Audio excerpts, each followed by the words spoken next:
Friends, स्वागत है आपका। We are on the chapter sequence and series. Last lecture में हमने एक्सरसाइज 2.2 फिनिश कर लिया था, ऑलमोस्ट फिनिश कर लिया था। कुछ क्वेश्चंस बाकी है जो आज हम लोग करने वाले हैं। इसके साथ ही हम लोग 2.3 भी स्टार्ट करेंगे। आज का लेक्चर बहुत इंपॉर्टेंट होने वाला है बिकॉज हर चीज का एक नया कंसेप्ट हम लोग सीखने वाले हैं। एंड तक वीडियो में आप एक नया चीज सीखते जाओगे। Okay, so do watch this lecture completely in one go. Now let's come to exercise 2.2 जहां पर जो क्वेश्चन छूट गया था वो मैं स्टार्ट करने वाला हूं। पर उससे पहले एक छोटा सा कंसेप्ट जो मैं बताना चाहूंगा for question number 11। What we have done is sum of n terms को हम लोग हमेशा Sn के नाम से जानते हैं, करेक्ट। इसके ऊपर हमने बहुत सारे क्वेश्चन भी सॉल्व किए हैं, फॉर्मूला भी सीखा है और वो फॉर्मूला मैंने यहाँ पर लिखा भी है। Sn का क्या फॉर्मूला था? सोनू तुला अर्जुनवर भरोसा नाही का, ये फॉर्मूला सीखा था हमने। Now there is one more representation for sum of n terms। एक और तरीका होता है sum of n terms को लिखना। कैसे और लिखते हैं वो देखो। sum of n terms को आप इस तरीके से भी लिख सकते हो, समेशन। समेशन मतलब सम। ऐसा सिंबल आपने 10th स्टैंडर्ड में देखा था स्टैटिस्टिक्स वाले चैप्टर में, मैथ्स अलजेब्रा। समेशन, ये सिंबल को क्या बोलते हैं? समेशन बोलते हैं। मैं यहाँ पे लिख लेता हूँ समेशन। ओके, अब ये काम कैसे करता है देखो। मुझे फाइंड क्या करना है? n terms, sum of n terms. तो मैं यहां पर लिखूंगा फर्स्ट टर्म से लेके n टर्म तक मुझे फाइंड करना है। क्या फाइंड करना है? फर्स्ट टर्म से लेके n टर्म तक सम फाइंड करना है। सम ऑफ फर्स्ट टर्म से लेके n टर्म तक। लेकिन फर्स्ट टर्म से लेके n टर्म तक किसका? किसी तो एक टर्म का, correct. First term, second term, third term. So term 1 से लेके टर्म n तक मुझे सबको ऐड करना है, सबका सम फाइंड करना है। तो मैं लिख सकता हूं ना t = 1 to n summation of term 1 से लेके टर्म n तक। लेकिन हम लोग यहाँ पर उसको t के नाम से नहीं जानते, हम लोग यहाँ पर उसको r के नाम से जानते हैं। यहाँ पर जो वेरिएबल यूज हो रहा है आपके बुक में वो r है। आप कोई भी वेरिएबल यूज कर सकते हो, x y z t कुछ भी यूज कर सकते हो, ठीक है। सो यहाँ पर कौन सा यूज होता है? r। Summation of first term से लेके n टर्म तक, this is the symbol for s of n terms. अब ये काम कैसे करता है वो मैं आपको सिखा रहा हूं। उसके लिए मुझे एक एग्जांपल लेना पड़ेगा। So let us take an example of GP. कोई भी एक जीपी अज्यूम कर लेते हैं, इजी वाला। सो 2 4 8 16 32 64 ऐसे करते करते जीपी है। चलो मान लो 64 तक ही लिया, ठीक है। ये जीपी को अगर मुझे और अच्छे से लिखना है तो मैं कैसे लिखूंगा? 2 को 2 1 लिख सकते हो, 4 को 2 का स्क्वायर लिख सकते हो, 8 को 2 का क्यूब लिख सकते हो, 16 को 2 4, 32 को 2 5, 64 को 2 6 एंड सो ऑन। क्योंकि यहाँ पर क्या हो रहा है? हर जगह 2 से मल्टीप्लाई हो रहा है, एक 2 इंक्रीज होते जा रहा है, करेक्ट। उसको हम लोग इस तरीके से लिख सकते हैं। अब अगर मुझे क्वेश्चन में बोला है find the sum of this GP, क्या बोला है? Find the sum of this GP. तो आप क्या करोगे? हर एक टर्म को ऐड करोगे। 2 1 2 2 2 3 2 4 2 5 2 6 ऐसे ऐड करोगे। और इसको आप क्या बोलते हो?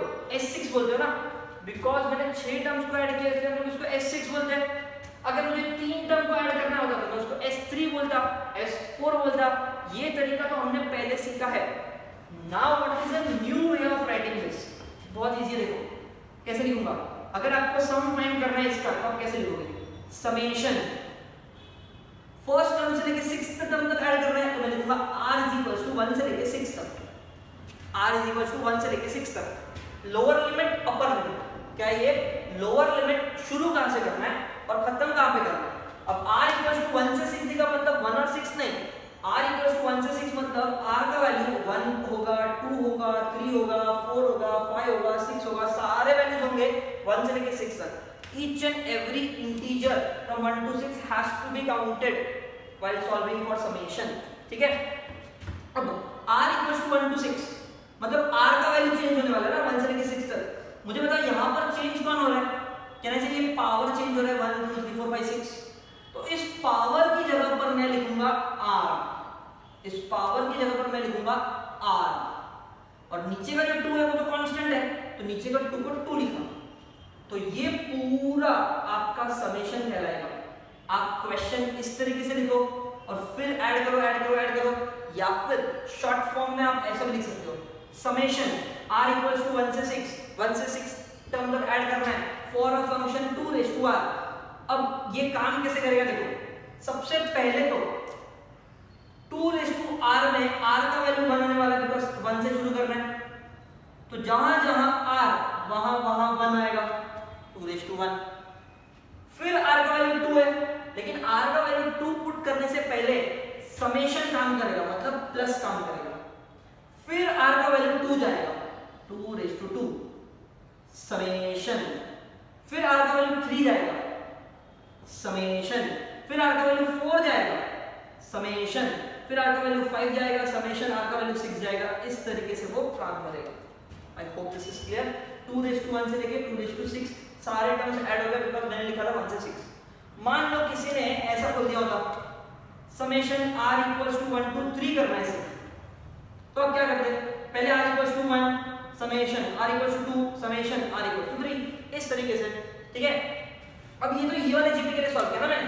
मान लो क्वेश्चन ही कुछ और होता, इस तरीके से क्वेश्चन आता, let summation r equals to 1 to 5 3 r आता, तो अब कैसे लिखते हैं, simple 3 plus 3 plus 3 plus 3 plus 3 लोग इस तरीके से लिखते हैं, बिकॉज़ 1 से लेके 5 तक सारे वैल्यूज मुझे लेना है, जहां जहां r वहां वहां 1 2 3 4 5, बाकी सब शेम।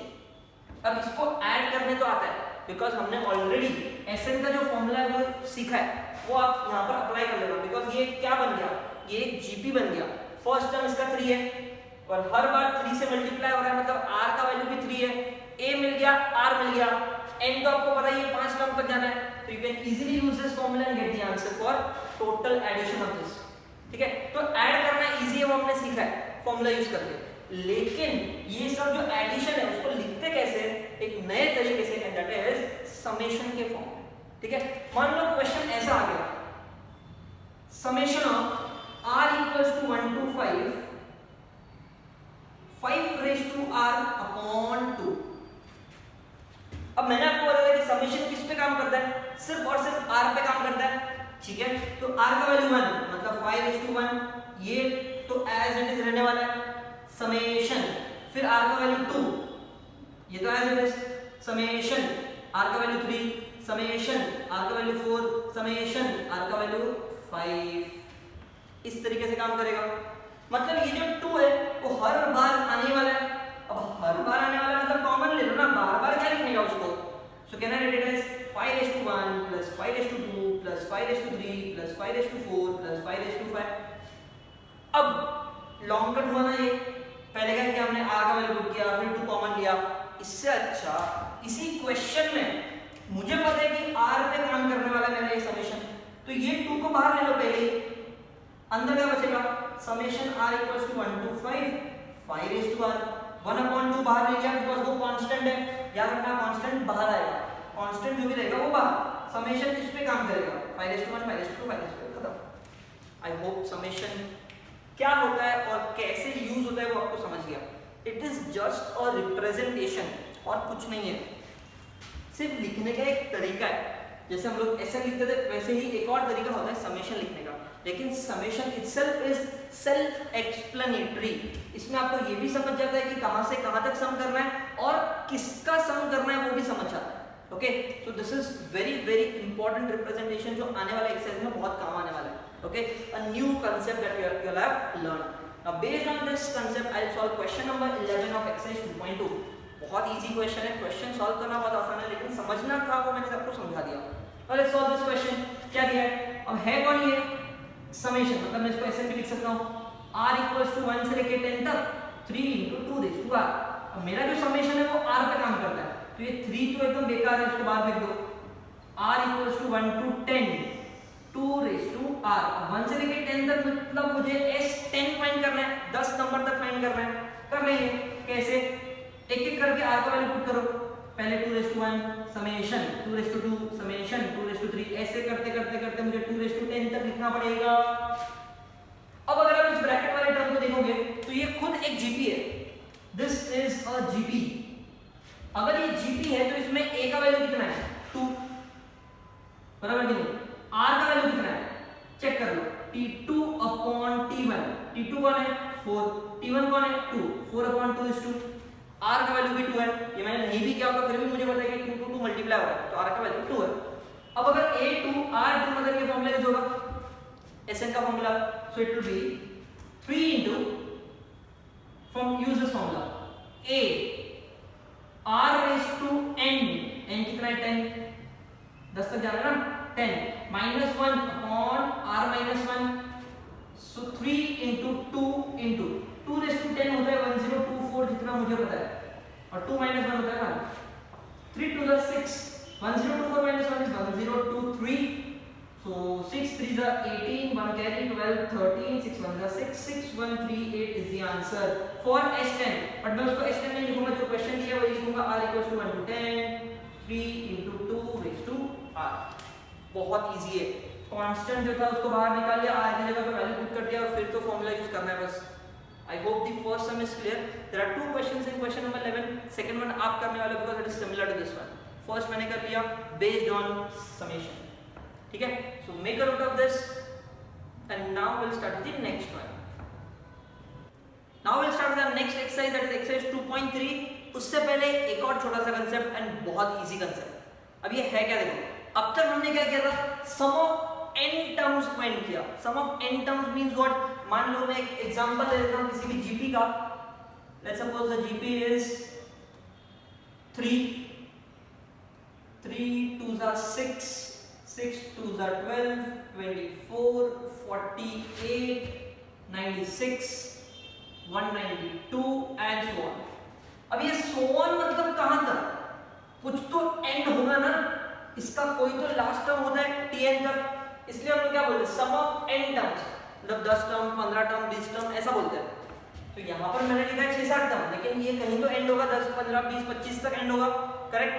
व्हाट इफ ये एंड ही ना हो, व्हाट इफ मुझे इनफाइनाइट तक जाना है, बहुत सारे टर्म्स इनफाइनाइट टर्म्स को ऐड करना है, and that is where sum of infinite terms come into picture. Exercise 2.3 is based on sum of infinite terms. What is sum of infinite terms? ये काम करेगा जीपी पे, ये काम करेगा जीपी पे, लेकिन मुझे कोई भी टर्म एंड होता हुआ नहीं दिखेगा, कोई भी सीक्वेंस एंड होता हुआ नहीं दिखेगा, वो इनफाइनाइट टर्म्स तक ऐड करना है। ठीक है, तो एक एग्जांपल लेते हैं, ये सेम एग्जांपल अगर मैं यहाँ पर लिखूं तो मुझे सम फाइंड करना है, लेकिन सम ऑफ इनफाइनाइट टर्म्स फाइंड करना है, और सम ऑफ इनफाइनाइट टर्म्स को s इंफिनिटी लिखते हैं। इसका एक और नाम है सम टू इनफिनिटी, इसका एक और नाम क्या है, सम टू इनफिनिटी। तो उसको मैं sn नहीं लिखूंगा, sn नहीं लिखूंगा, मैं उसको s इंफिनिटी लिखूंगा बिकॉज़ इनफाइनाइट टर्म्स तक ऐड करना है। तो ये क्या होगा देखो, 3 + 6 + 12 + 24 + 48 एंड सो ऑन, ऐसे करते करते इनफाइनाइट टर्म्स तक ऐड करना है, करेक्ट। अगर इस जीपी की अगर आप बात करो तो इसमें a का वैल्यू कितना है 3, r का वैल्यू कितना है 6/3 मतलब 2।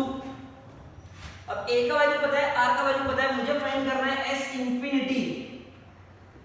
तो इसका आंसर कितना होगा देखो, इस फॉर्मूला में पुट करना पड़ेगा।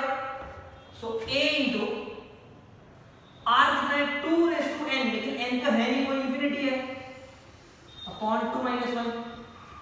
अब 2n कितना होता है इंफिनिटी, बहुत ज्यादा, इंफिनिटी में से -1 कर दो, उसको कुछ फर्क पड़ेगा क्या?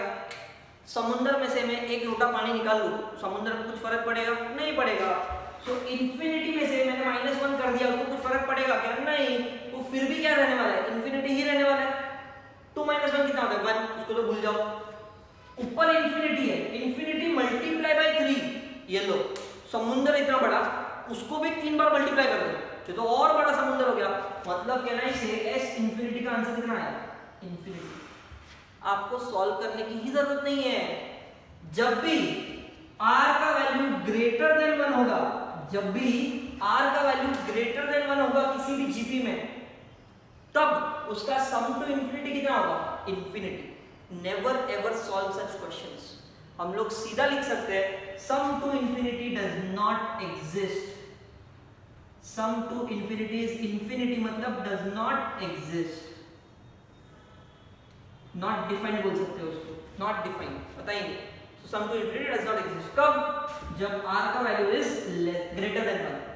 ठीक है, अब मैं एक ऐसा एग्जांपल लेता हूं जहां पर r का वैल्यू लेस देन 1 है। टर्म्स कितना आता है? So for such type of question, let's suppose I have a GP which says 32, 16, 8, 4, 2, 1, 1 by 2, 1 by 4, 1 by 8 and so on. अब यहाँ पर अगर आप देखो तो नंबर कम हो रहा है, ये GP है, ये पक्का है क्योंकि मैंने लिखा है। ओके, अब इसमें A का वैल्यू 32, R का वैल्यू कितना? T2 upon T1 which is 1 by 2 and 1 by 2 मतलब 0.5, करेक्ट? सो R का वैल्यू इज लेस देन 1। अगर R का वैल्यू लेस देन 1 है मतलब ये वाला फॉर्मूला यूज होगा अगर मुझे S इंफिनिटी फाइंड करना है तो, करेक्ट? फॉर्मूला क्या है? A into 1 minus R raised to n। अब R कितना? 0.5 raised to n मैं लिखूंगा इंफिनिटी अपॉन 1 minus 0.5, करेक्ट है? चलो ये तो सॉल्व हो जाएगा 1 minus 0.5, इसका कोई टेंशन नहीं है, ये तो सॉल्व कर लेंगे हम लोग 1 minus 0.5। What about this? ये 0.5 रेज टू इंफिनिटी कितना होता है? ऑलरेडी पॉइंट में ऊपर से रेज टू इंफिनिटी करना है, ये तो बहुत दिक्कत वाली बात हो गई, डिफिकल्ट वाला हो गया। कैसे? देखो मैं यहाँ पे कर रहा हूँ, ठीक है, आपको इजीली समझ जाए इसलिए। 0.5 रेज टू 1 कितना होता है? 0.5 होता है। मुझे इंफिनिटी तक जाना है, इंफिनिटी तक। 0.5 रेज टू 2 कितना होगा? 5 का स्क्वायर 25, 0.25। चलो ठीक है। 0.5 का क्यूब कितना होगा? 5 का क्यूब 125, चलो ये भी ठीक है। 0.5 रेज टू 4 कितना होगा? 0.0625। ओह आई सी। 0.5 रेज टू 5 कितना होगा? 0.00312, या फिर ऐसा लिख सकते हो 0.03125। आपको नहीं लगता नंबर धीरे धीरे छोटा होते जा रहा है? पहले 0.5 था, 0.25 हुआ, 0.125 और आधा, अब तक तो मैं खाली पावर 5 तक गया हूं और 0.03 तक पहुंच गया वो। सोच लो 0.5/6 कितना होगा? 0.0123। 0.5/7 कितना होगा? 0.0000। 0.5/50 कितना होगा? 0.00000। तो 0.5/infinity कितना होगा? 0.000। बहुत सारे जीरो, बहुत ज्यादा जीरो। मतलब this is approximately equal to 0। ये पूरा टर्म अप्रोक्सीमेटली इक्वल टू 0 हो जाएगा, अ बिग 0। तो यहाँ पर मैं लिख सकता हूँ 1 minus 0, अप्रोक्सीमेटली 0 हो जाएगा ना, 1 minus 0, एंड 1 minus 0 कितना होता है? 1। सो S infinity is what? 32 upon 1 minus 0.5। इसका तो कोई वजूद ही नहीं है, 1 minus 0.1 ये गायब हो गया। It means what? S infinity exists। It means what? Sum to infinity exist करता है। कब एग्जिस्ट करेगा? जब r का वैल्यू लेस देन 1 होगा। अगर आपका r का वैल्यू लेस देन 1 है तो सम टू इंफिनिटी एग्जिस्ट करेगा और हम उसे फाइंड कर सकते हैं। अब जब भी आप s इंफिनिटी फाइंड करोगे for r less than 1,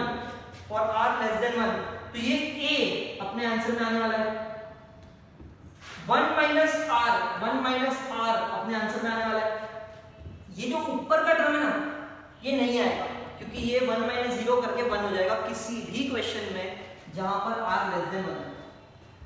so s infinity का फॉर्मूला क्या होगा? सिर्फ a upon 1 minus r। That's it. इतना बड़ा फॉर्मूला याद नहीं रखने का।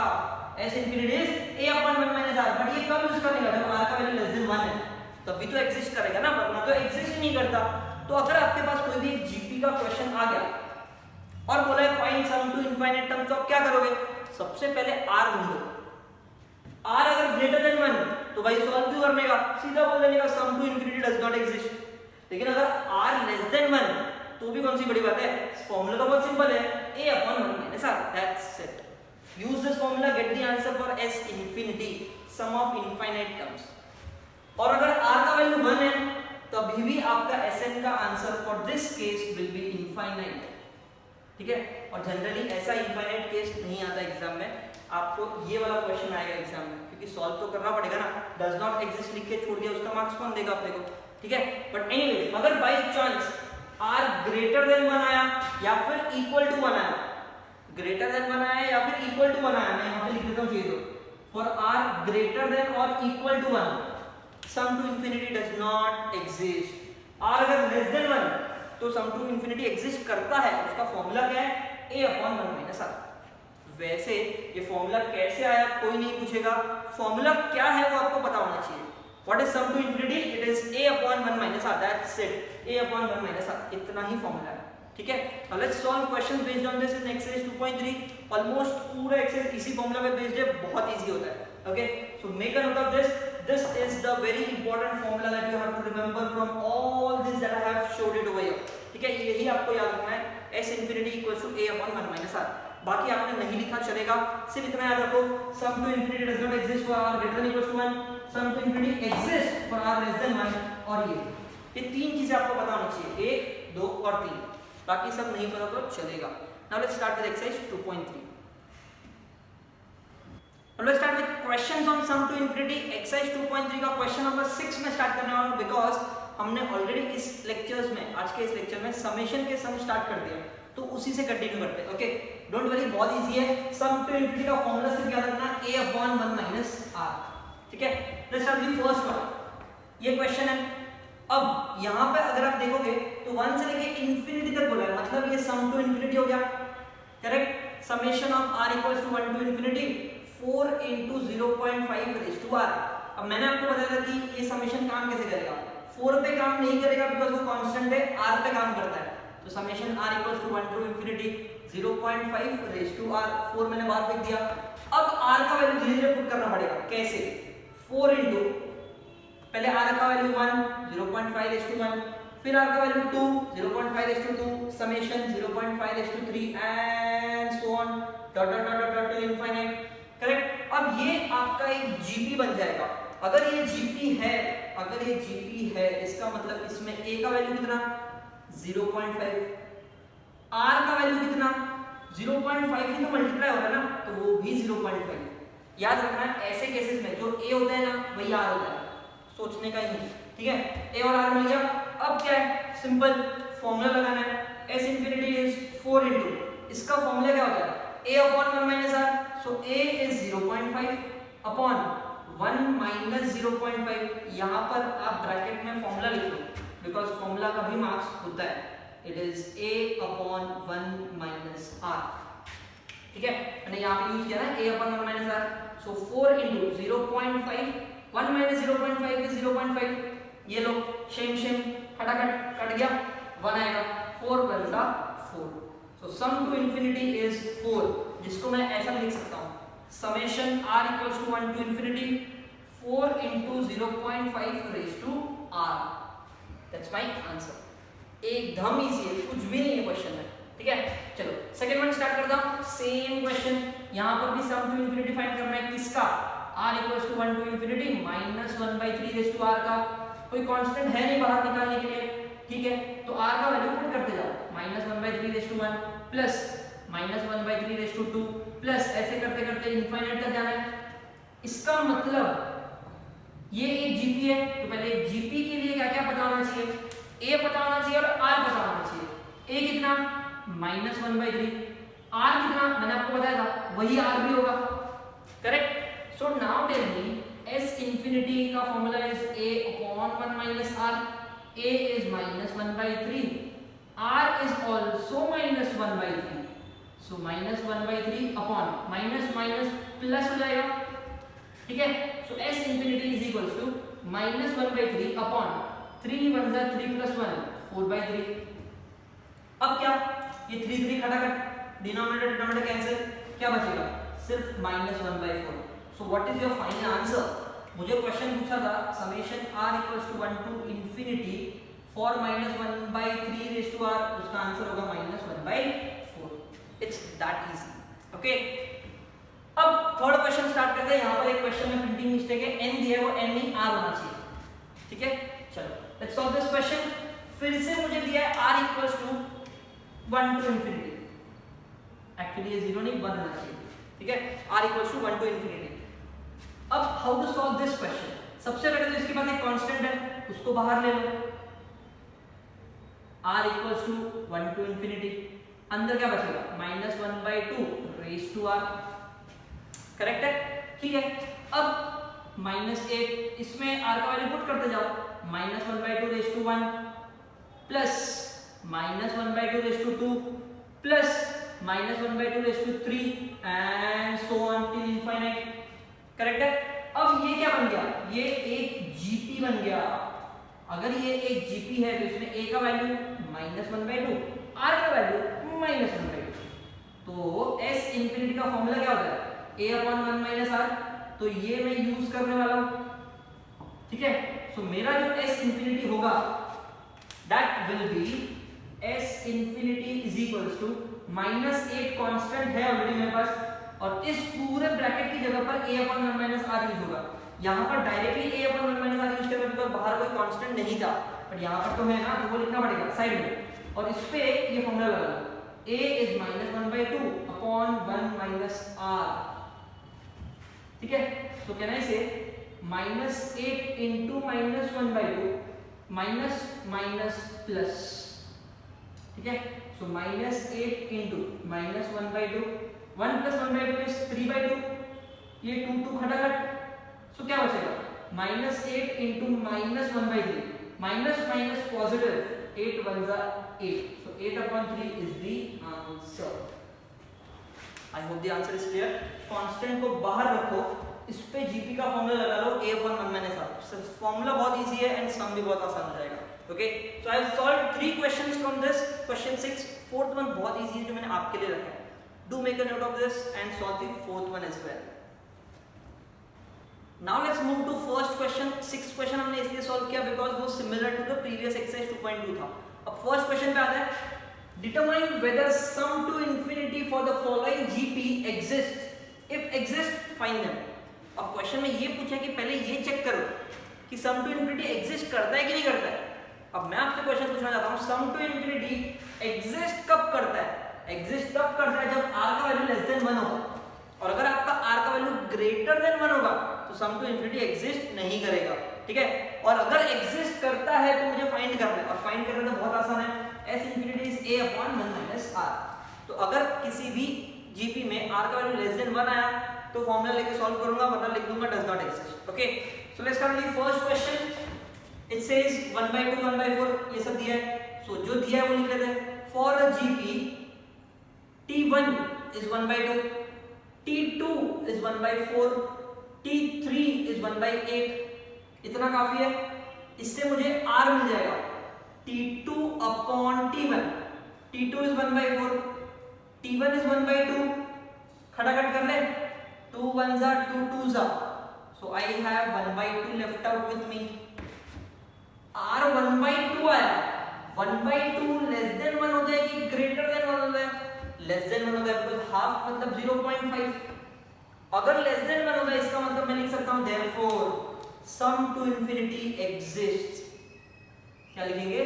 sum to infinity exists, और एग्जिस्ट करता है मतलब फाइंड करना पड़ेगा, जिसके लिए मुझे a का वैल्यू लगेगा व्हिच इज 1/2, r का वैल्यू मैंने फाइंड किया, it is also 1/2, correct. So let's solve this. Therefore s infinity is equals to a/1 - r, a is 1/2, r is 1/2, 1 minus half होता है half, half half cancel, answer 1। सो s infinity का answer कितना आया? 1। That's it, बहुत easy. Second question start करता हूं। Second question में भी वही करना पड़ेगा। फॉर गिवन जीपी जो जो दिया है वो लिख लेते हैं। t1 is 2, t2 is 4/3, t3 is 8/9 and so on, ठीक है। अब एक चीज याद रखना, यहाँ पर जीपी है ऐसा प्रूफ नहीं करना है, ऑलरेडी दिया है कि वो जीपी है, आपको सिर्फ और सिर्फ r फाइंड करना है। r is what? t2/t1, t2 is 4/3, t1 is 2। अब ये सॉल्व कैसे होगा? याद रखो 4/3 डिनोमिनेटर में 2/1 है, नीचे कुछ नहीं मतलब 1, और 2/1 को अगर मैं मल्टीप्लाई के फॉर्म में लिखूं तो ऐसा उल्टा कर देगा 1/2, ठीक है। जो भी डिवाइड में है 2/1 डिवाइड में है, अगर उसको मल्टीप्लाई करना है तो उल्टा कर देगा, उल्टा करके मल्टीप्लाई, ठीक है। अब इसको खटाखट 2 1 जा 2 2 जा, सो r कितना मिला 2/3। 2/3 का अगर डेसिमल वैल्यू आप निकालोगे तो वो 0.66 आएगा, which is obviously less than 1। अब लेस देन 1 है मतलब sum to infinity exist, sum to infinity exist, और एग्जिस्ट करता है तो फाइंड भी करना पड़ेगा, ठीक है। तो s इंफिनिटी का फॉर्मूला क्या है, s infinity is a/1 - r। अब यहां पर a कितना t1, r कितना अभी भी निकाला 0.66 या फिर 2/3 लिखो, बेटर सॉल्व करना आसान हो जाएगा। 2/3 1 जा 3, 3 - 2 इज 1/3। मैंने आपको बताया था नीचे का जो भी होगा उसको सॉल्व कैसे करते हैं, उल्टा करके मल्टीप्लाई, 3/1 करके मल्टीप्लाई, सो 2 3 जा is 6 and that's my answer. देखो सम कितना इजी है, सम में कुछ नहीं है, सिर्फ आपको ये पता करना है कि r 1 से बड़ा कि 1 से छोटा, ओके। अब मैं सॉल्व करता हूं फोर्थ वन। इसमें दो क्वेश्चन मैंने आपके लिए रखा है, थर्ड एंड फिफ्थ वन। कुछ है ही नहीं सम में, तो आप मेरे को लगता है सभी कर सकते हो, पर ठीक है चलो फोर्थ वाला भी मैं कर लेता हूं। What is given is from the given GP, from the given GP, T1 is 1/5, T2 is -2/5, T3 is 4/5 and so on. Therefore, R निकालेंगे T2/T1. T2 is what? -2/5. T1 is what? 1/5. 5 फटाफट क्या बचा? -2 बचा। अब ये 2 1 से बड़ा होता है कि छोटा होता है? 2 तो 1 से बड़ा होता है, लेकिन ये -2 है। -2 मतलब नेगेटिव नंबर, और नेगेटिव नंबर तो गारंटी 1 से छोटे ही होते हैं, सारे के सारे नेगेटिव नंबर्स 1 से छोटे ही होते हैं। तो अगर आपका r नेगेटिव आता है, समझ जाओ लेस देन 1 ही होगा।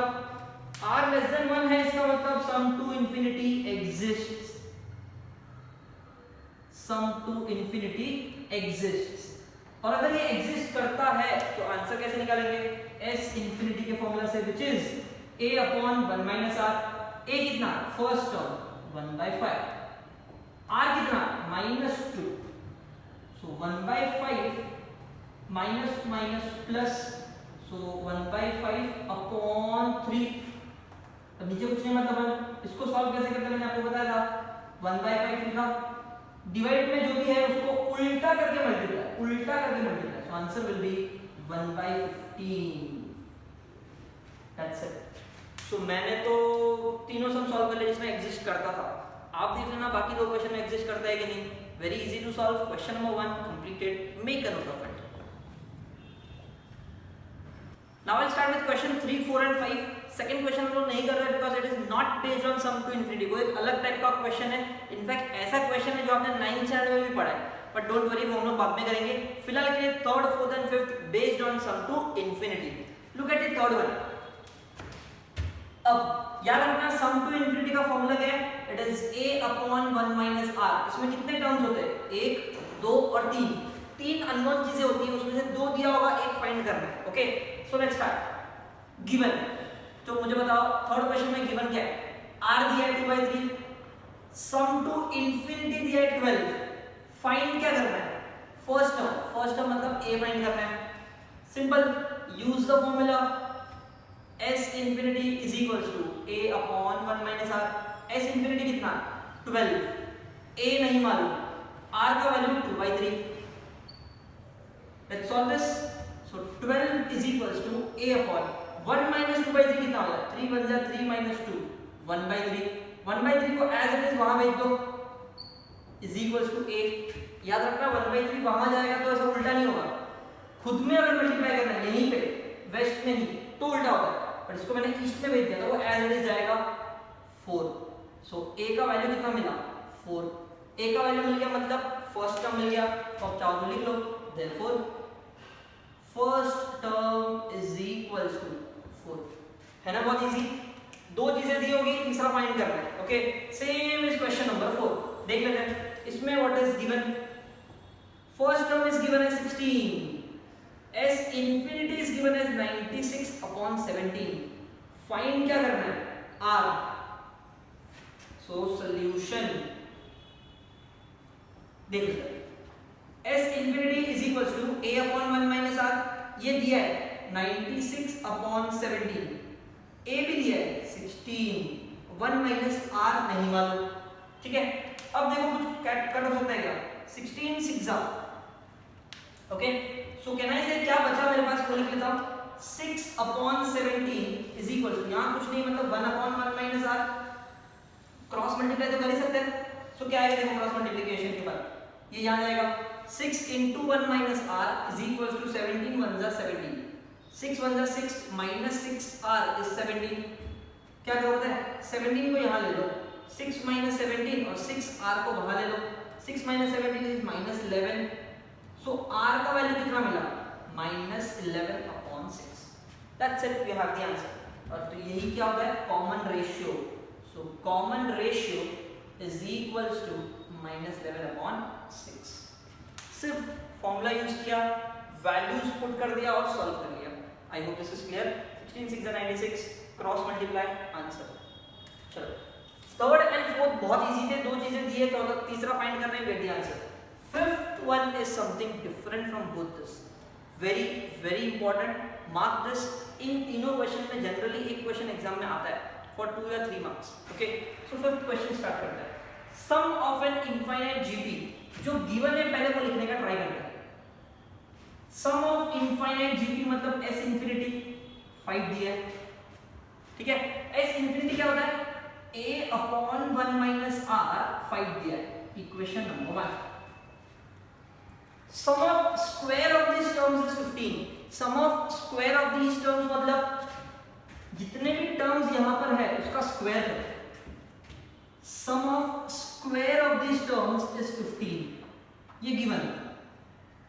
अब sum of square of this term मतलब इसी फॉर्मूला में सब टर्म्स का स्क्वायर कर लो, a का स्क्वायर 1 का स्क्वायर 1 होता है, r का स्क्वायर, हर एक टर्म का स्क्वायर करना इज 15। अब इसका एक्चुअली मीनिंग अगर पता करना है तो मैं आपको बता देता हूं। जीपी जनरली क्या होता है, जैसे कि मान लो ये जीपी है 16 8 4 2 1 ऐसे जीपी है, तो sum of square of this term मतलब इन सबका स्क्वायर करो और फिर ऐड करो। अब सबका स्क्वायर करना है फिर ऐड करना है मतलब इन सबके स्क्वायर का फॉर्मूला पता करना पड़ेगा। अब सबके सम का स्क्वायर का जो फॉर्मूला होता है वो एक्चुअली सेम ही होता है, हर एक टर्म को स्क्वायर कर देगा, a का स्क्वायर 1 का स्क्वायर r का स्क्वायर, ठीक है। सो a² 1 - r² is 15, इसको मैं ऐसा लिख सकता हूं ना, एक्चुअली 1 स्क्वायर है, ठीक है। a² 1 स्क्वायर मैंने हर एक चीज का स्क्वायर किया।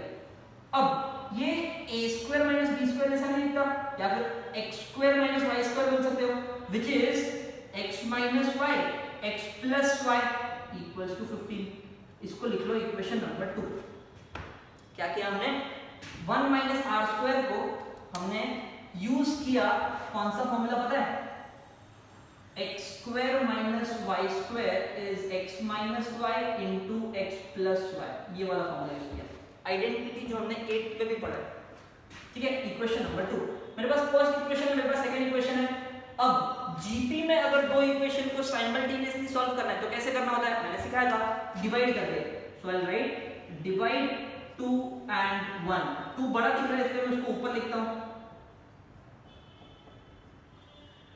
डिवाइड बाय ईस्ट वाला के साथ डिवाइड होगा, वेस्ट वाला के साथ डिवाइड होगा, ठीक है।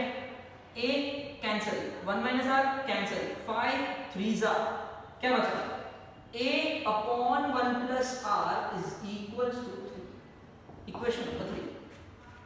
मेरे पास फर्स्ट इक्वेशन है, सेकंड इक्वेशन है, दोनों को सॉल्व किया, तीसरा मिला, लेकिन अब तक ना a मिला ना r मिला, ठीक है। इसको छोड़ दो, ये स्क्वायर बहुत बड़ा दिख रहा है, भूल जाओ। फर्स्ट और थर्ड की बात, इसमें मैं दोनों को सॉल्व कर सकता हूं बिकॉज a दोनों में सेम है तो कट हो सकता है। So what I do is now I right divide 1 and 3, divide 1 and 3। सो 1 कौन है a/1 - r, 3 कौन है a/1 + r is equals to 5/3। a और a कैंसिल, ये डिनोमिनेटर जाएगा न्यूमरेटर में, अपॉन 1 - r equals to 5/3, ठीक है। और अगर आपको ऐसा नहीं समझ में आता है तो आप क्या कर सकते हो, इसको साइड में लिखो, इसको उल्टा करके मल्टीप्लाई, इसको जब उल्टा करके मल्टीप्लाई करोगे ये ऑटोमेटिकली ऊपर आ जाएगा और नीचे का a कैंसिल हो जाएगा, ठीक है। ऐसे करोगे तो भी चलेगा। अब to solve this what I have to do is cross multiply, 3 इधर, 3 1 जा 3 plus 3r is equal to ये इधर 5 1 जा 5 माइनस 5r, ठीक है। सो 5r को यहां ले लो, 3 को वहां भेज दो, 3r plus 5r is 8r, 5 minus 3 is 2, r is 2 by 8 and 2 by 8 is 1 by 4। r का वैल्यू अब जाके मिला, डोंट वरी, r मिल गया मतलब बाकी सब मिल जाएगा। ये जो भी r मिला उसको इक्वेशन 1 2 3 किसी में भी पुट कर दो, आपको a का वैल्यू मिल जाएगा। What I'll do is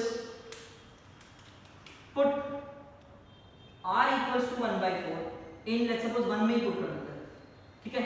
so a upon 1 minus 1 by 4 is equals to 5। 1 minus 1 by 4 कितना होगा, 4 1 जा 4 minus 1 3 by 4, इसको उधर भेज दो तो वो डायरेक्ट मल्टीप्लाई हो जाएगा 3 by 4 and 5 into 3 by 4 is 15 upon 4। a का वैल्यू भी मिल गया, a मिल गया, r मिल गया। अरे ढूंढना क्या है, फाइंड gp। जीपी ढूंढना है मतलब मुझे first term, second term, third term ऐसे ढूंढना पड़ेगा। तो एक काम करते हैं, एक एक करके सारे टर्म ढूंढ लेते हैं। Therefore the GP is first term मतलब a which is 15 upon 4, second term which is a into r, second term a into r होता है। बिकॉज़ मैंने आपको बताया था किसी भी जीपी में अगर आपको कोई भी जीपी लिखना है, व्हाट आई डू इज मैं यहां पे लिखता हूं, ठीक है। अगर आप कोई भी जीपी लिखते हो तो क्या होता है, ar स्क्वायर, ar क्यूब ऐसे होता है ना, ठीक है। किसी भी general sequence of a GP.